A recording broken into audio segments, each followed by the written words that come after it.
Hello friends, इस video में हम बात करेंगे कि रेलवे का जो अभी अप्लाई आया है और इसमें आरपीएफ का अप्लाई चल रहा है। आरपीएफ का जो पोस्ट है, दो पोस्ट, एक है सब इंस्पेक्टर और एक है कांस्टेबल। तो इसमें बहुत सारे कैंडिडेट्स कंफ्यूजन में है कि फीस को लेके कितना फीस चाहिए, कि कैटेगरी वाइज फीस है या फिर पोस्ट वाइज फीस है, और कैटेगरी वाइज फीस है तो कितना फीस है, कितना पेमेंट करना पड़ेगा। और रिफंड की जो बात है, वो कुछ कैंडिडेट्स को पता ही नहीं कि रिफंड हो जाएगा, और रिफंड नहीं होने, उन लोगों को पता है कि रिफंड नहीं होगा, इसलिए वो लोग अप्लाई भी नहीं कर रहे हैं। क्योंकि मेरा साइबर कैफे है, मुझे पता है कि स्टूडेंट्स का रेस्पॉन्स क्या है, कैंडिडेट का रेस्पॉन्स क्या है। तो मैं इस बारे में बताना चाह रहा हूँ कि इसका जो फीस आप पेमेंट करोगे वो आपको रिफंड हो जाएगा। वो रिफंड होगा सीबीटी देने के बाद। देखिए, मैं आपको दिखा देता हूँ, इसका नोटिफिकेशन मैं आपको दिखा देता हूँ। देखिए, ये है नोटिफिकेशन, ये ऑफिशियल पीडीएफ ही है, तो मैं आपके सामने दिखा रहा हूँ। इस पीडीएफ को, टेबल को आप ध्यान से देखिए। For all candidates except categories mention below at serial number 1, तो सीरियल नंबर 2। तो इस टेबल में देखिए क्या क्या, पहले इसको देख लेता हूँ। For candidates who belonging to SC ST ex serviceman, आप ध्यान से देखिए।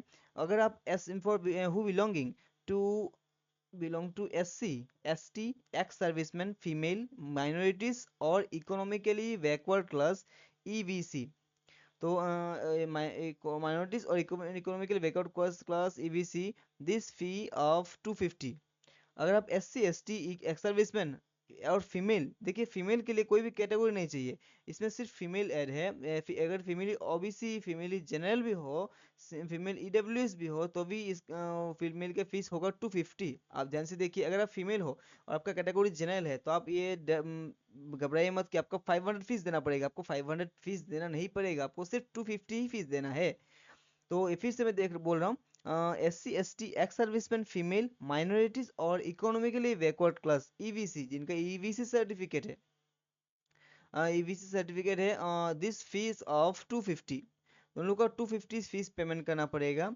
Shell be refunded duly deducting bank charges as applicable on appearing in CBT. तो देखिए, 250 रिटर्न कब होगा, आपको रिफंड होगा वो कब होगा?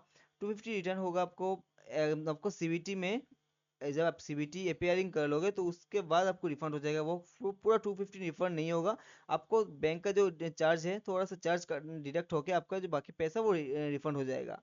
और यहाँ पे देखिए, फॉर ऑल कैंडिडेट्स, इस टेबल को छोड़ के बाकी सभी कैंडिडेट्स को, जैसे कि जनरल, ओबीसी, इन सभी को आपका 500 fees, out of this fees 500, an amount of 400 shall be refunded duly deducting bank charges as applicable on appearing in CBT. तो सीबीटी दोनों ही रिफंड होगा। सीबीटी में अपेयर होने के बाद, सीबीटी एग्जाम आप अटेंड करोगे तभी आपका पेमेंट रिफंड होगा। और जो इस कैटेगरी में, इस सीरियल नंबर 1 में जो कैटेगरी है, इसमें 500 में से 400 रिटर्न होगा, और 100 आप उसको चार्ज रख देगा, और 400 रिटर्न नहीं होगा। आपको थोड़ा बैंक का चार्ज भी होगा, बैंक का चार्ज भी इसमें डिडक्ट होगा। और 250 में से कुछ बैंक का चार्ज डिडक्ट होके बाकी पैसा आपको रिफंड हो जाएगा। तो अभी बात करें कि रिफंड हो जाएगा, वो कैसे रिफंड होगा, आपको किस प्रोसेस में रिफंड होगा, इसके लिए आपको क्या करना पड़ेगा। देखिए, इसमें एक बात है कि अगर आप खुद अप्लाई करते हो तो अलग बात है। तो मैं इसका जो अप्लाई का फॉर्म है वो दिखा देता हूँ। देखिए, ये जो यही वो अप्लाई का फॉर्म है। और ऐप का अप्लाई का फॉर्म में आपको यहाँ पे देखिए कौन सा ऑप्शन में है, ये अदर डिटेल्स। पहले पर्सनल डिटेल्स फिल होगा, फिर अदर डिटेल्स। तो अदर डिटेल्स में जब भी आप आओगे, सबसे नीचे देखिएगा यहाँ पे ऑप्शन है bank details for refund of fee. तो only account number and IFSC code are used for refund. तो इस ऑप्शन को जरूर देखिए, क्योंकि अगर आप किसी साइबर कैफे में अप्लाई करते हो और आपका बैंक अकाउंट, यहाँ पे इस ऑप्शन में आप खुद का बैंक अकाउंट नहीं देते हो, तो ये आपका बहुत बड़ा गलती हो जाएगा। क्योंकि यहाँ पे आपका खुद का अकाउंट देना बहुत ही मैंडेटरी है। अगर आप किसी और के अकाउंट दे दोगे तो उसके अकाउंट में पैसा आ जाएगा, और कब आएगा कोई गारंटी नहीं है। और आने से बाद में वो बोलेगा कि आए नहीं, आने से भी बोलेगा नहीं आए, और नहीं आए तो अब अलग बात है। तो ये इसमें आपको टेंशन होगा, और बहुत सारे अमाउंट, बहुत बड़ा अमाउंट है। तो इस सबसे बेहतर वही होगा कि आपका खुद का अकाउंट दीजिए।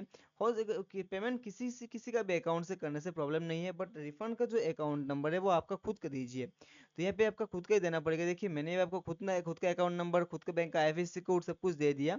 और ऐसा करने से मेरा जो अकाउंट डिडक्ट होगा वही मेरे अकाउंट में वापस आ जाएगा, जब मैं एग्जाम होने के बाद, एग्जाम देने के बाद वापस आ जाएगा। तो फ्रेंड्स इस वीडियो में बस वही बोलना था कि पेमेंट रिलेटेड बारे में, कि पेमेंट आपका कितना पेमेंट करना है और किस कैटेगरी वाइज मैं आपको पूरा समझा दिया। और आपका पेमेंट रिफंड होगा वो किस अकाउंट में कैसे आपको रिफंड करना है, आपको सब कुछ मैंने समझा दिया। अगर आपको फिर भी कुछ कंफ्यूजन है तो आप मुझे कमेंट्स करके पूछ सकते हो, मैं इसका आंसर आपको जरूर दूंगा। और फ्रेंड्स अगर वीडियो अच्छे लगे तो वीडियो को लाइक करना, वीडियो को शेयर करना। और अगर आप इस चैनल में नए हो तो चैनल को सब्सक्राइब कीजिए और बेल आइकन को भी दबा दीजिए, ताकि मेरा हर एक वीडियो का नोटिफिकेशन आपके पास तुरंत पहुंच जाए। Thank you.